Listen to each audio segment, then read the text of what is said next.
Oi, Ana! Seja bem-vinda! Obrigada, querida. Muito obrigada pelo convite.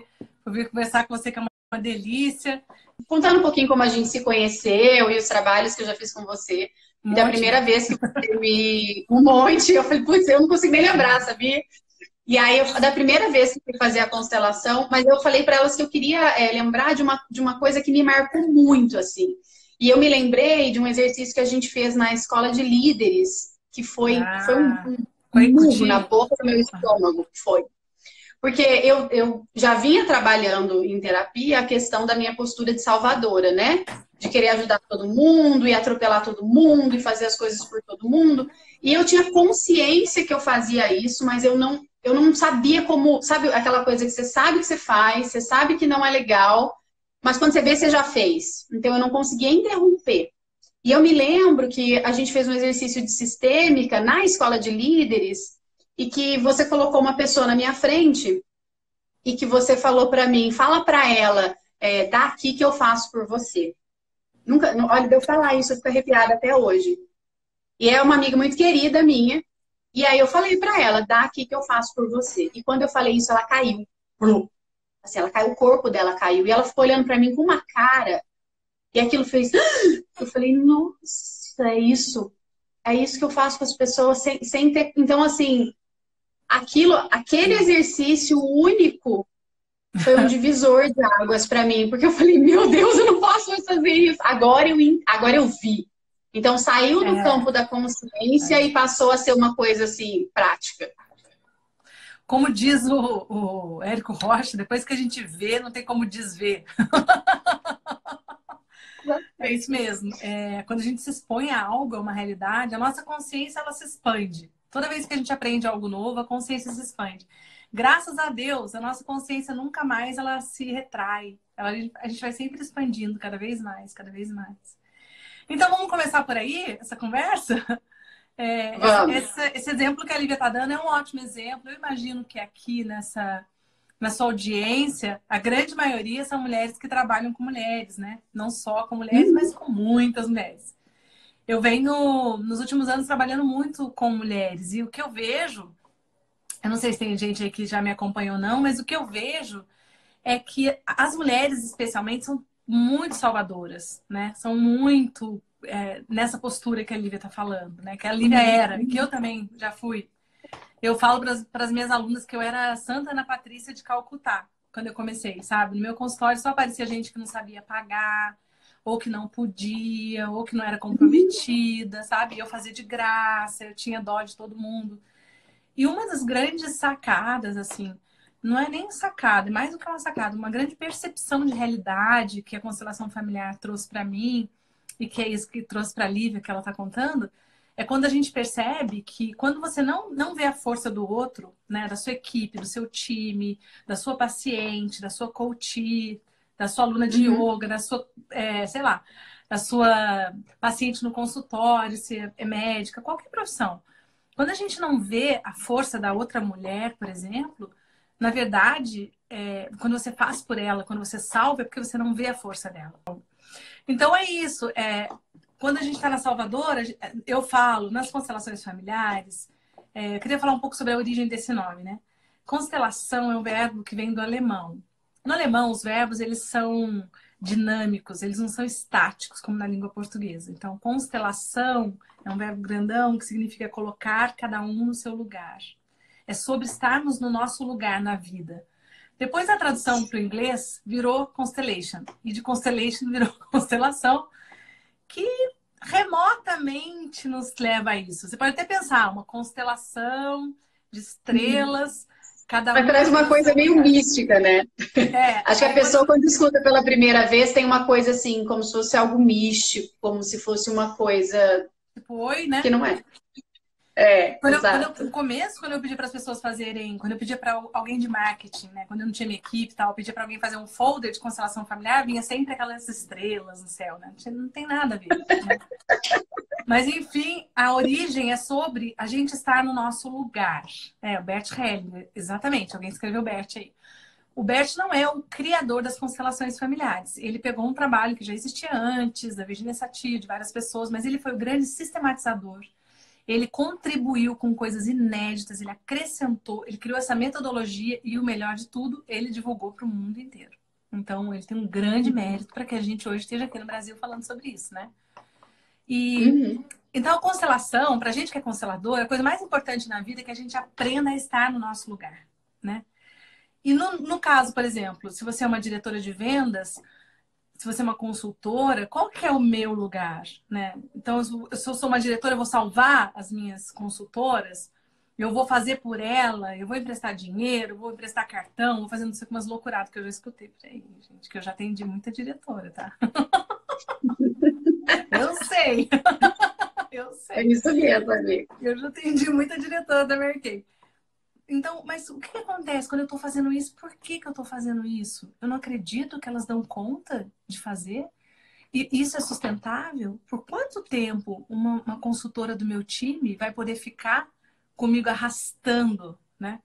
Arrastando essa mulher, carregando ela Uhum. nas minhas costas, né? E o mais importante, a Cris, um beijo para você, Cris. E a coisa mais importante do mundo, que preço que eu tô pagando por isso? Porque é muito pesado quando eu não tô no meu lugar. É muito pesado, muito pesado. Então, o tempo todo na vida, a gente precisa se perguntar qual é o meu lugar. A gente começa olhando para nossa família de origem. A grande questão na vida é que a gente saiu do nosso lugar lá, do nosso lugar de filha. Então, a gente, por algum motivo, na nossa família, na família de cada um, aconteceu uma coisa. Eu costumo falar que a vida não para que a nossa mãe seja mãe, a vida não para que o nosso pai seja pai. Eles continuam Uhum. enfrentando todas as dificuldades que enfrentaram na vida. Então, pode ser que eu nasci e eles se separaram, pode ser que eles tenham enfrentado uma dificuldade financeira, pode ser que eles tenham enfrentado uma doença, a perda do pai ou da mãe de um ou de outro, pode ser que eles nunca tenham sido casados. Mil coisas aconteceram nas nossas vidas. Eu falo que a gente entra na vida, a gente estreia numa peça em andamento e ninguém te conta o roteiro. Você chega no teatro, a peça já está sendo encenada e você entra no palco. Então tem um drama familiar que está acontecendo Uhum. na vida de todo mundo. E aí o que que acontece? O que acontece é que quando a gente sente que a mãe está sofrendo, porque a mãe foi traída, porque a mãe está doente, porque a mãe da mãe morreu, porque a mãe bebe, porque a mãe está com depressão, porque a mãe perdeu um bebezinho, meu irmãozinho, whatever. A gente não sabe o que aconteceu, mas algo aconteceu certamente na sua vida, na minha vida, na vida da Lívia. A criança em nós lá, quando a gente era criança, literalmente, não é criança interna. A criança mesmo, ela sente a dor da mãe, ela sente a dor do pai. E ela sai do lugar dela, ela quer cuidar da mãe, ela quer cuidar do pai. Muitas vezes, cuidar da mãe e cuidar do pai é o único lugar que ela acha para que a mãe olhe para ela. Mas não é que a mãe não olha porque ela não gosta, porque ela não ama. Não, é porque a mãe está onerada. Ela está tomada por uma doença, por uma separação, por uma traição, por uma dor, por falta de dinheiro, porque ela está trabalhando o dia inteiro. Alguma coisa aconteceu na vida da mãe, da minha mãe, da sua mãe, e ela não estava disponível. E a gente foi lá e resolveu ser mãe da mãe. Só que ser mãe Para da poder mãe ser vista, né? para poder ser enxergada, exatamente. Para se sentir vinculada a essa mãe. Como uma forma de sobrevivência, né? De sobrevivência para aquele sistema. E quando a gente é criança, isso é disfuncional, é um negócio que não vai funcionar a longo prazo, que não vai dar certo, digamos assim, mas é necessário às vezes. Às vezes, naquela hora, é uma questão de sobrevivência. O problema é que a gente fica fixada naquele lugar. A gente fica pro resto da vida como mãe. E as mães são Uhum. aquelas que apoiam, que cuidam, que salvam, que provêm, que dão, doam, doam, doam. E os filhos Que aceitam recebem. tudo, né, Ana? E que aceitam Isso. tudo. A mãe é Aceitam quem aceita tudo. tudo, né? A mãe aceita de forma incondicional, aceita coisas que nas outras relações a gente põe um limite, né? Tem coisa que só a mãe aceita. Mãe, o filho dela pode estar no presídio, ela vai lá, é o filho dela, entende? É outra relação. Ontem eu tava. Hoje. Aliás, fazendo um parênteses do parênteses do parênteses, né? Falando das coisas boas da quarentena, né? Que eu tô com essa campanha agora. Uhum. Coisas boas da quarentena. Aliás, eu tô fazendo uns stories. Vamos fazer, Lívia? Falar das coisas boas Vamos, da quarentena? Uma das vamos. coisas Tem boas da muitas. quarentena. Tem muitas. Uma das coisas boas da quarentena, obviamente, é o tempo que a gente tá tendo com os filhos, né? E aí eu tô com a Nanda, então muitas coisas vão acontecendo e a gente vai tendo tempo de falar sobre todas elas. E aí eu fiz almoço hoje. Na verdade, eu pedi a mistura pronta, eu fiz uma saladona pra gente e fiz um arroz. Aí ela comeu toda a salada e deixou o arroz, comeu a mistura e deixou o arroz. Aí eu falei, você não quer comer o arrozinho que a mamãe fez? Aí ela fez uma carinha assim pra mim, ela não queria. E foi comer o arroz. Daí quando ela foi comer o arroz, eu fiquei só olhando. Aí ela parou e falou, mas eu comi toda a salada que você fez. E aí eu falei pra ela assim, falei, Ananda, olha só, filha, eu vou te amar sempre. Você não precisa fazer nada pra me agradar. Quando você não quiser, você pode falar, ah, mamãe, eu tô cheia, não quero. Pra mim, você não precisa mentir, não precisa fingir, não precisa agradar. Ela ficou me olhando. Então, mãe é assim, mãe aceita qualquer coisa. Agora, você faz papel de mãe das suas consultoras. Se você tá fora do seu lugar, se você permanece na vida sempre como aquela que doa, que cuida, que salva, que arrasta todo mundo. Primeiro, é uma canseira enorme. Segundo, que você vai precisar aceitar tudo. Naturalmente, quando você entra de mãe, as suas consultoras vão fazer papel de filhinhas, de responsáveis, de eu não dou conta, de chororô, de mimimi, com alguém que não tem força, porque você está tratando essas pessoas como como pessoas que não têm força, né? Não, e aí depois a própria pessoa se irrita, né, Ana? A Acho pessoa que que está no sim, papel de acho que salvadora sim. chega num ponto que ela explode. E acho que também pode ter gente que está embaixo que se irrita também. Porque a questão é que Sim. quando uma mulher se coloca nessa postura, ela se coloca acima das outras, entende? Como se ela Uhum. falasse, ai, vem, joga no meu peito que eu dou conta, sabe? Deixa comigo que eu faço, deixa comigo que eu resolvo. Só que chega uma hora, ela está se colocando superior às outras pessoas. Chega uma hora que isso também vai trazer uma questão para ela, né? Uhum. Então, o primeiro princípio sistêmico é sobre estarmos no nosso lugar. E aí, quando a gente volta, quando a gente percebe, né? Nossa, eu fui mãe da minha mãe a vida toda. Eu preciso voltar para o meu lugar de filha. Eu preciso aprender a receber da vida. Eu começo a fazer isso também no campo profissional. Eu começo a voltar para o meu lugar. E aí vem uma coisa incrível, que é isso que eu tenho certeza que mudou a vida da Lívia. Quando ela sozinha, na jornada dela, fez isso. Quando ela percebeu, porque eu lembro, tem um vídeo da Lívia, que é um vídeo super assistido no meu canal, que ela conta que ela não parava para cuidar dela em hipótese alguma. Todos vocês aqui devem acompanhar os stories da mulher, devem saber que a mulher tá sarada, malhada, malhando todo dia, faz aquele yoga lá com os filhos dela para matar todo mundo de inveja, né? Então a gente sabe que ela tá se cuidando super bem, super bem. Eu Malhando, tô fazendo mesmo. yoga, né? Tudo bem que ela toma umas birita aí, bagunça a alimentação dela, Bastante. que a gente Mas vê isso também. é autocuidado, isso é autocuidado. A gente vê também. Mas a gente sabe que eu sei que ela é outra mulher hoje, né? Que ela é uma mulher que ela decidiu internamente, eu vou cuidar de mim. Ela abriu espaço para isso na vida dela. Parece que é uma decisão racional, parece que é uma coisa simples, que você vai falar um dia, ah, eu vou cuidar de mim, e a partir daquele dia você vai cuidar de você. Só que não. Para você abrir espaço para cuidar de você, você precisa primeiro voltar para o seu lugar e aprender a receber da vida. Receber dinheiro, que eu sei que tem um monte de gente aí enrolada com essa história. Receber elogio, receber cuidado, receber amor, receber reconhecimento, receber sucesso. Porque tem muita gente que se sabota no campo profissional porque o receber na vida está bloqueado, né? Então, Uhum. tudo isso para falar do que a Lívia falou no começo, sobre a importância de estarmos no nosso lugar. Quando você está no seu lugar, você tem potência e tem leveza. Você cuida de mais pessoas com menos esforço. Mais leve. Exato. Muito mais leve, muito mais leve. É assim que eu consegui cuidar de milhares de mulheres, né? Mais de 1.200 alunas agora, um pouco mais, talvez umas 1.400 e poucas alunas. São centenas de mulheres que foram minhas mentorandas, que cuidam de mulheres nas mais diferentes profissões, inclusive entre elas a Lívia, a Ivna. Aí eu fico até com medo de falar e de não falar alguma, né? A Letícia, várias que fizeram mentoring comigo. Carol, A Carol, né? Tem um monte. A Márcia Vale, querida. Márcio Vale, Márcio Oliveira.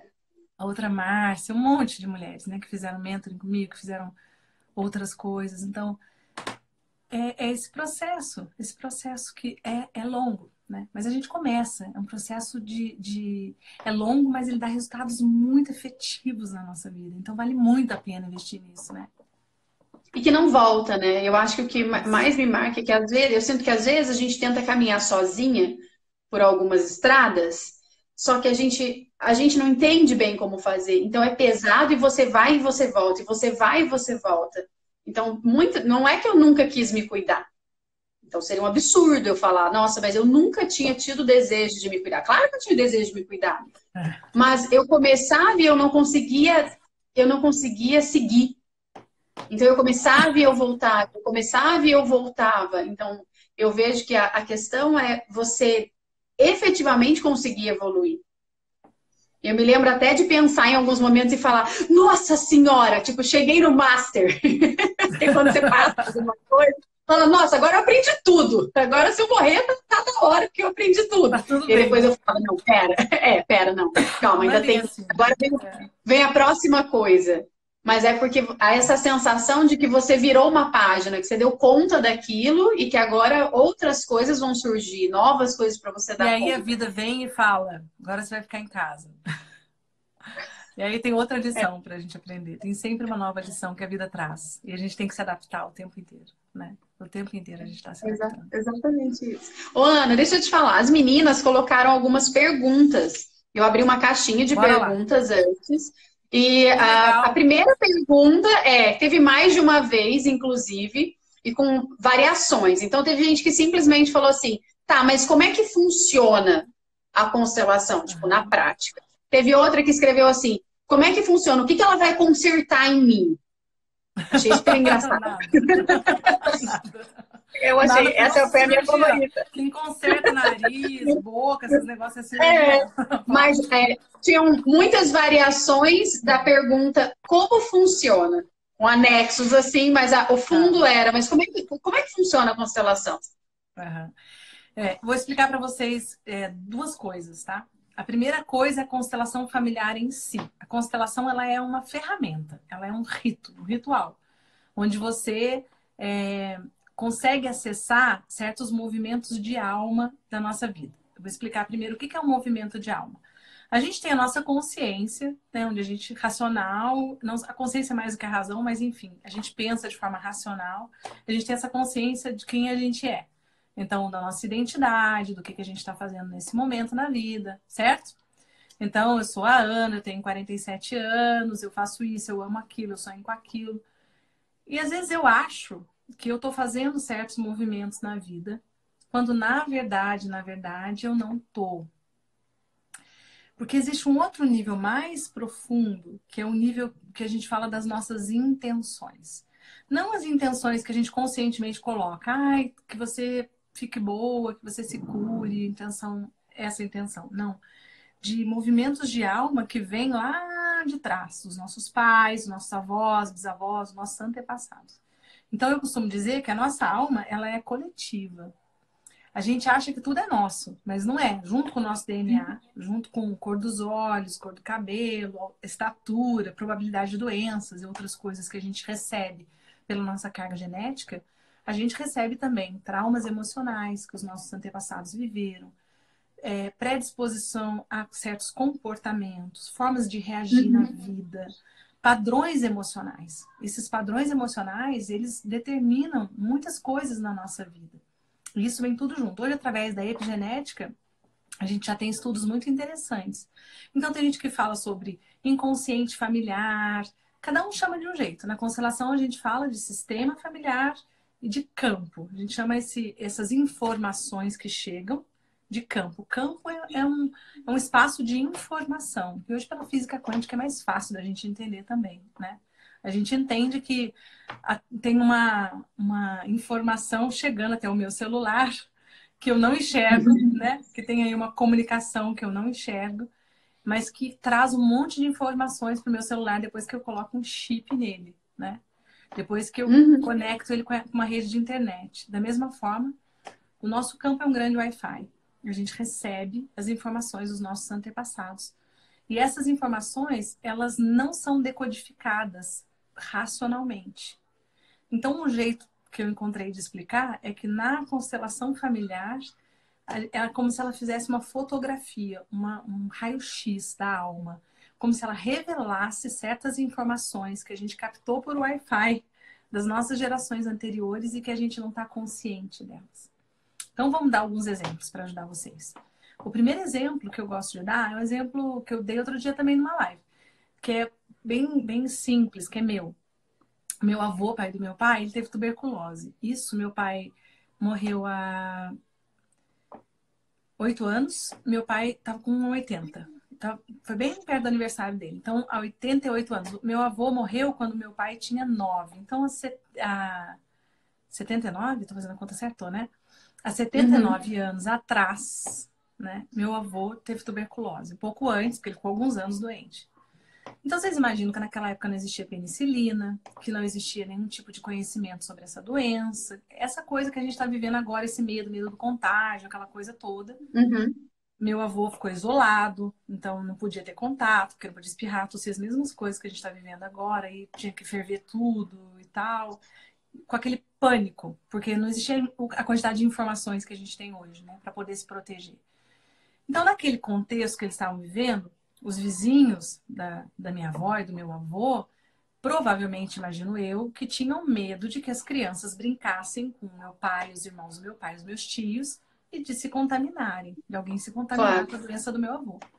Eu imagino que isso deve ter sido muito forte, porque minha avó, com uma boa nona italiana, falou aqui, ó, ninguém vai para casa de ninguém, tá todo mundo proibido de ir para casa dos vizinhos, dos amigos.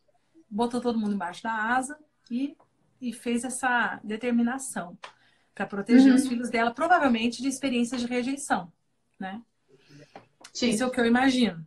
Mas eu cresci ouvindo muitas histórias deles, falando sobre a doença do meu avô, que chamava João, e sempre percebi na família do meu pai uma família muito, muito reservada, que ninguém ia à casa de ninguém. Sabe uma família que não recebe visita? Era muito esquisito para mim, porque a família da minha mãe é nordestina, aberta, cheia de gente.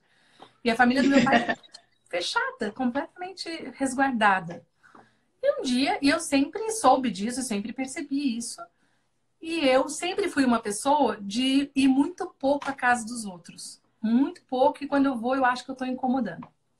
Hoje menos, mas antes bastante. A casa da Lívia é uma das poucas casas que eu vou. Mesmo assim, ela pode contar nos dedos quantas vezes eu estive lá, né? Então, eu sempre tive essa reserva, mas nunca isso eu me tornei consciente para isso. Um dia tô lá, eu num curso de constelação, puf, eu liguei as coisas, falei, caramba, essa coisa de não ir à casa dos outros, ser reservada, não é minha. Isso é do meu pai, dos meus tios. Então, não houve um acontecimento biográfico, não houve acontecimento na minha história. É um acontecimento transgeracional, de uma geração anterior, que sofreu com um trauma emocional por causa de uma doença, que foi transmitida para mim. E veio forte para mim, uma informação forte, que é uma informação de sobrevivência que a gente fala. É como, por exemplo, quando um bisavô numa fazenda, uma história que eu vi numa constelação, um bisavô numa fazenda, um dia ele fala algo que é um segredo de família e alguém é morto. E aí passa de geração em geração aquela informação de que falar é perigoso. E aí chega aqui, tem alguém que tem uma dificuldade de falar, e ela não sabe de onde vem isso, porque não aconteceu nada na vida dela, na história dela, na biografia dela, que justifique isso. Né? Então, isso é o nível da alma. São informações que a gente recebe, comportamentos que a gente tem, que a gente nem está consciente às vezes deles, e que não são nossos, que não têm origem na nossa história biográfica. Por isso que a constelação é tão diferente da psicologia tradicional. Porque na psicoterapia tradicional, a gente vai buscar as causas das dores, dos conflitos, etc., na nossa biografia. Mas nem tudo está ali. Tem coisas que não são nossas. Não adianta ficar vasculhando ali, porque a gente não vai encontrar, né? Então, o nível da alma é isso. É esses sentimentos que vêm junto com a gente, essas percepções que vêm junto com a gente. E aí, o que acontece? Aí, por exemplo, chega uma mulher e fala pra mim, outro exemplo que eu gosto de dar. Uma mulher e fala pra mim, Ana, meu marido, ele não tá nem aí pra mim, ele não me escuta uma queixa feminina, vou falar uma queixa feminina clássica. Meu marido não me escuta. Não sei se você já falou Aliás, isso. um parênteses, que ontem a esposa do Cauã Raymond, aquele ator Sim, gatão, maravilhoso. ela fez uma enquete no Instagram dela, falando, seu marido também é assim? E ela estava reclamando que ele não ouvia. Eu pus até pro Gustavo assistir, olha aqui! Olha aqui, É até com isso. esse cara ali, é maravilhoso. Tipo, tá Até reclamando que ele não escuta. O Cauã Raymond O não Cauã escuta. gatíssimo. A O mulher Cauã, dele falou que ele não escuta. não escuta. A gente estava rindo Então a disso gente não sabe ontem. se eles não escutam, se as mulheres que não se sentem escutadas, né? A gente não sabe Exatamente. bem, né? Mas enfim, queixa clássica. Meu marido não me escuta, Ana. Ele não me escuta, ele não dá valor porque eu tô falando.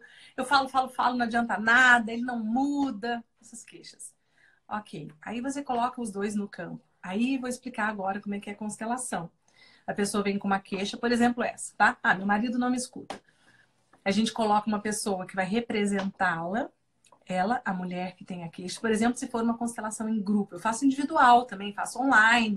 Mas vamos imaginar que é presença, eu faço online, porque nesses tempos de coronavírus, graças a Deus que a gente tem essa ferramenta para ajudar as pessoas, né? Mas você coloca uma representante para ela e um representante para o marido, por exemplo. E aí, não é incomum que aconteça, por exemplo, da mulher virar de costa. O marido tá lá, firmão, olhando para ela, conectado com ela, disponível, e ela tá de costa. Opa, o que tá acontecendo aqui? E a pessoa que traz o tema fica sentada do meu lado, por exemplo, se eu for a consteladora. Ela assiste aquela cena. Quando ela assiste, ela tem um impacto. A imagem da constelação impacta profundamente as pessoas, porque de repente, e uma coisa importante, quando a gente coloca os representantes, são pessoas que estão no grupo que nunca viram aquela pessoa, que não sabem nada da história de vida dela.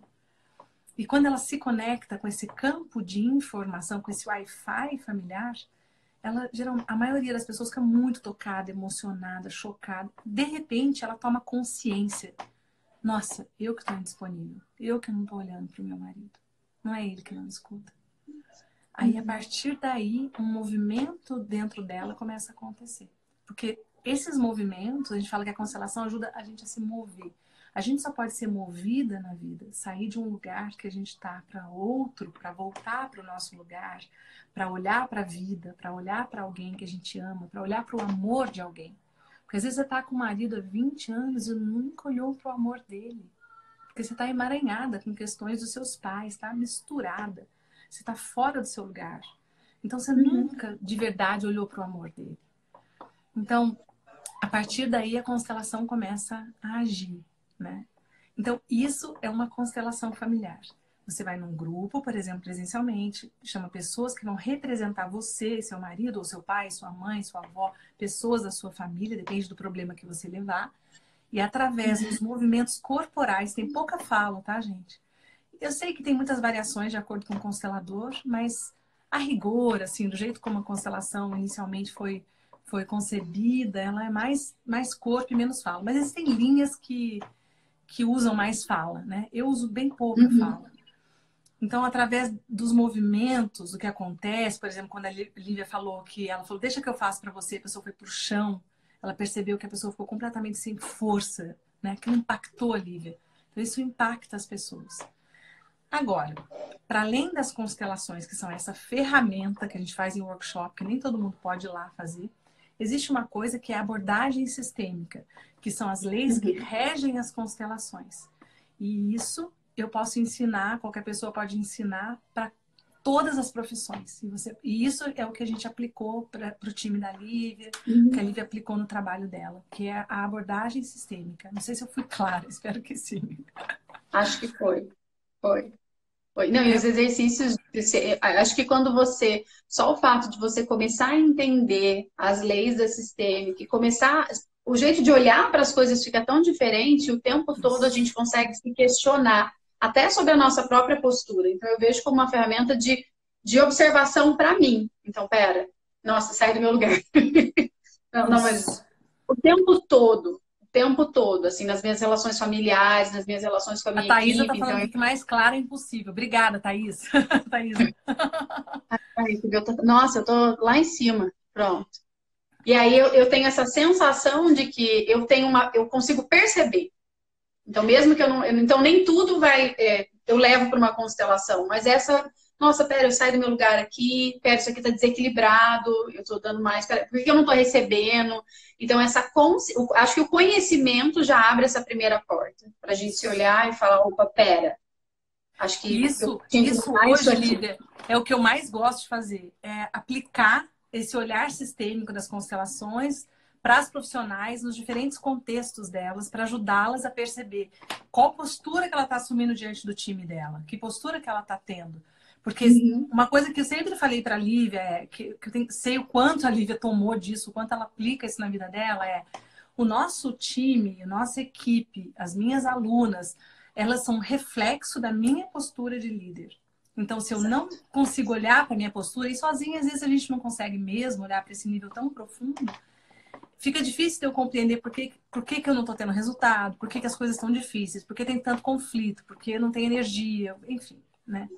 Fica difícil de saber tudo isso que a gente está acontecendo. É difícil, assim, porque às vezes a gente escuta as pessoas falarem, ah, você tá onde você tá porque esse é o lugar que você merece, você tá onde você tá porque Mas é o lugar que a gente dá conta, e de verdade o nosso time é o nosso reflexo mesmo, é o nosso espelho, responde a partir das nossas próprias ações. Então, durante um período no meu trabalho, eu não consegui entender isso de forma prática.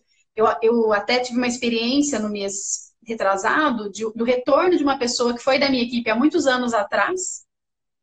Então, ela conheceu uma Lívia, outra, tadinha, acho que ela até tomou um susto.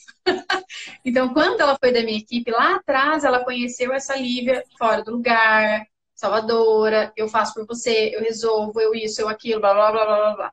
E aí, quando ela decidiu retornar, ela veio com o mesmo comportamento que ela tinha antes.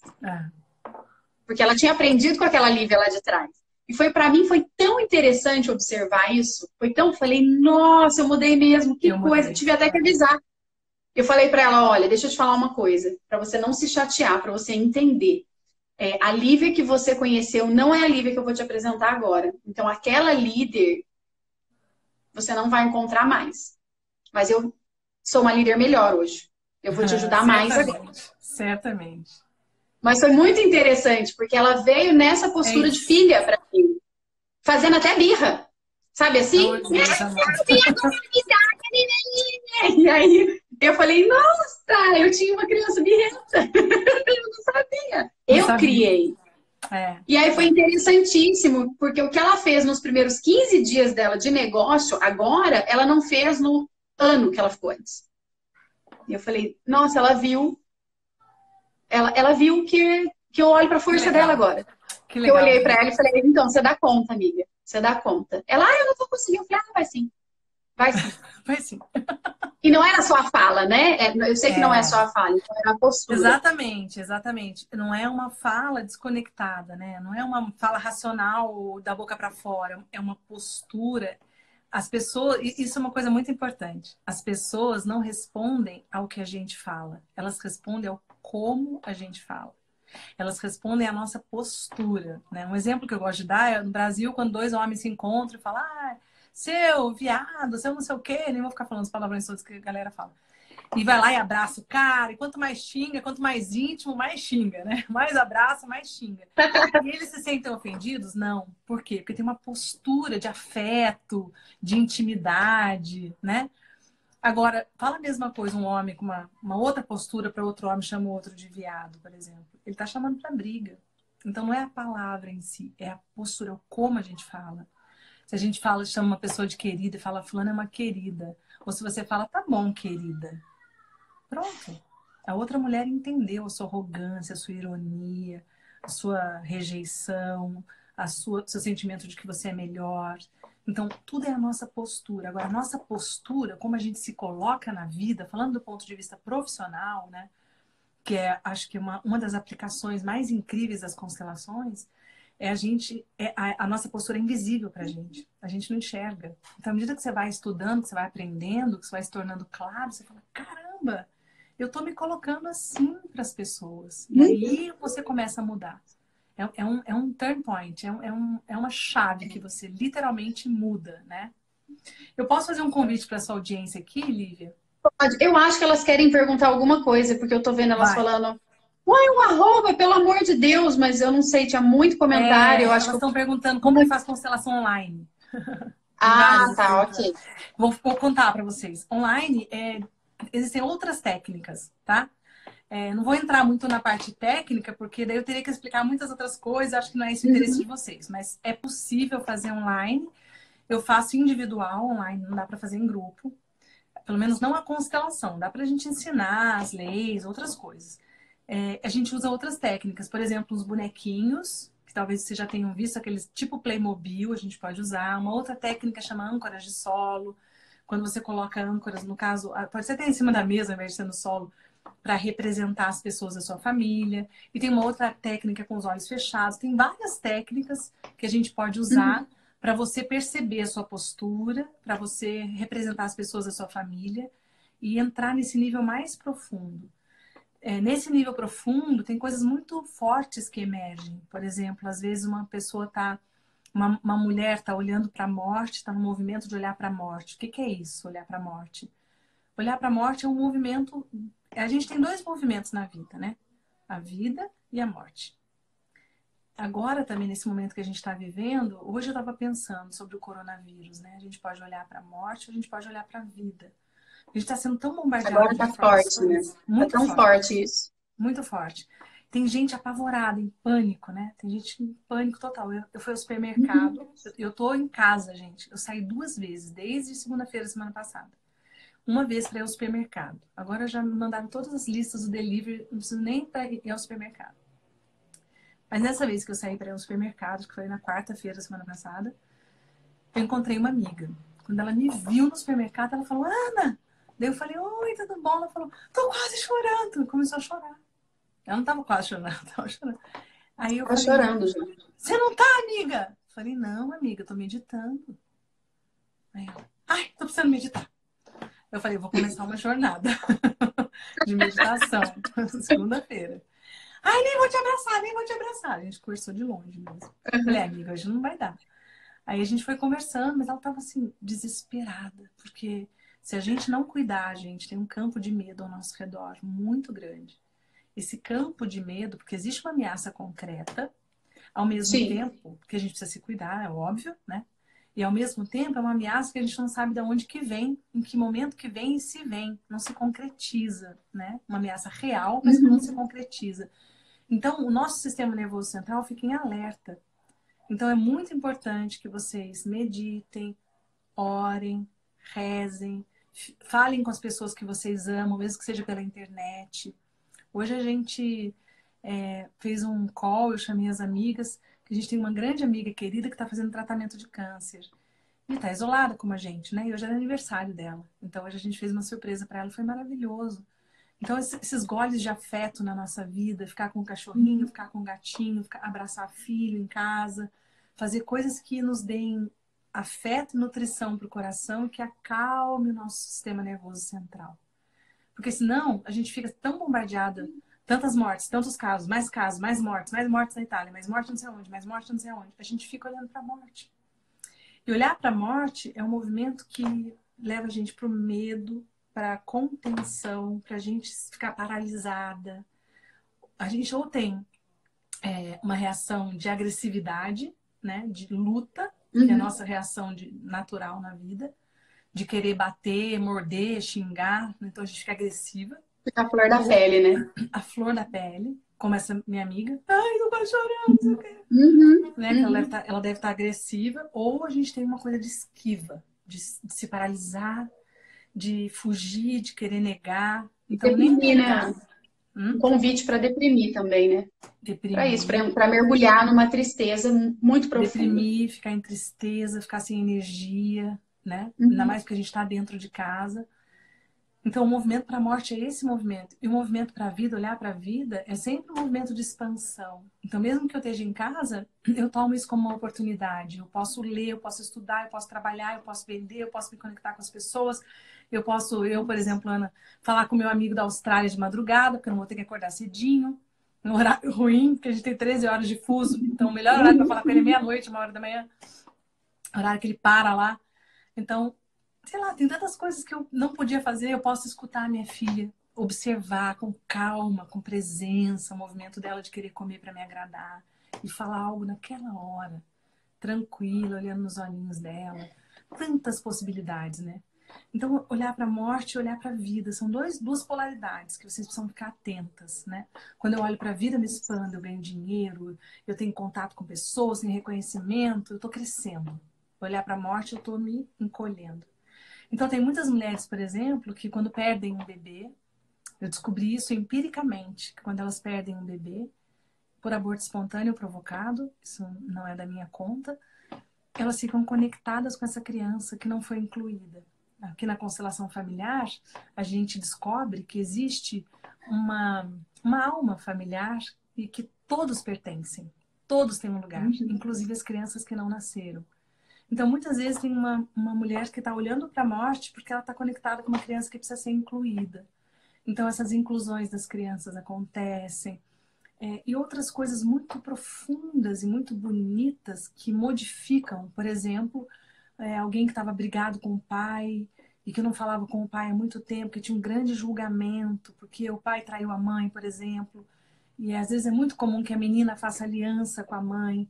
Então, ao invés dela tomar o amor da mãe, o amor do pai, e deixar a briga do homem e da mulher com eles, ela entra no meio, né? Ela se mete nisso. E aí ela fica presa. E às vezes o pai está excluído. Então tem movimentos de inclusão e outros movimentos muito bonitos que são possíveis através da constelação familiar.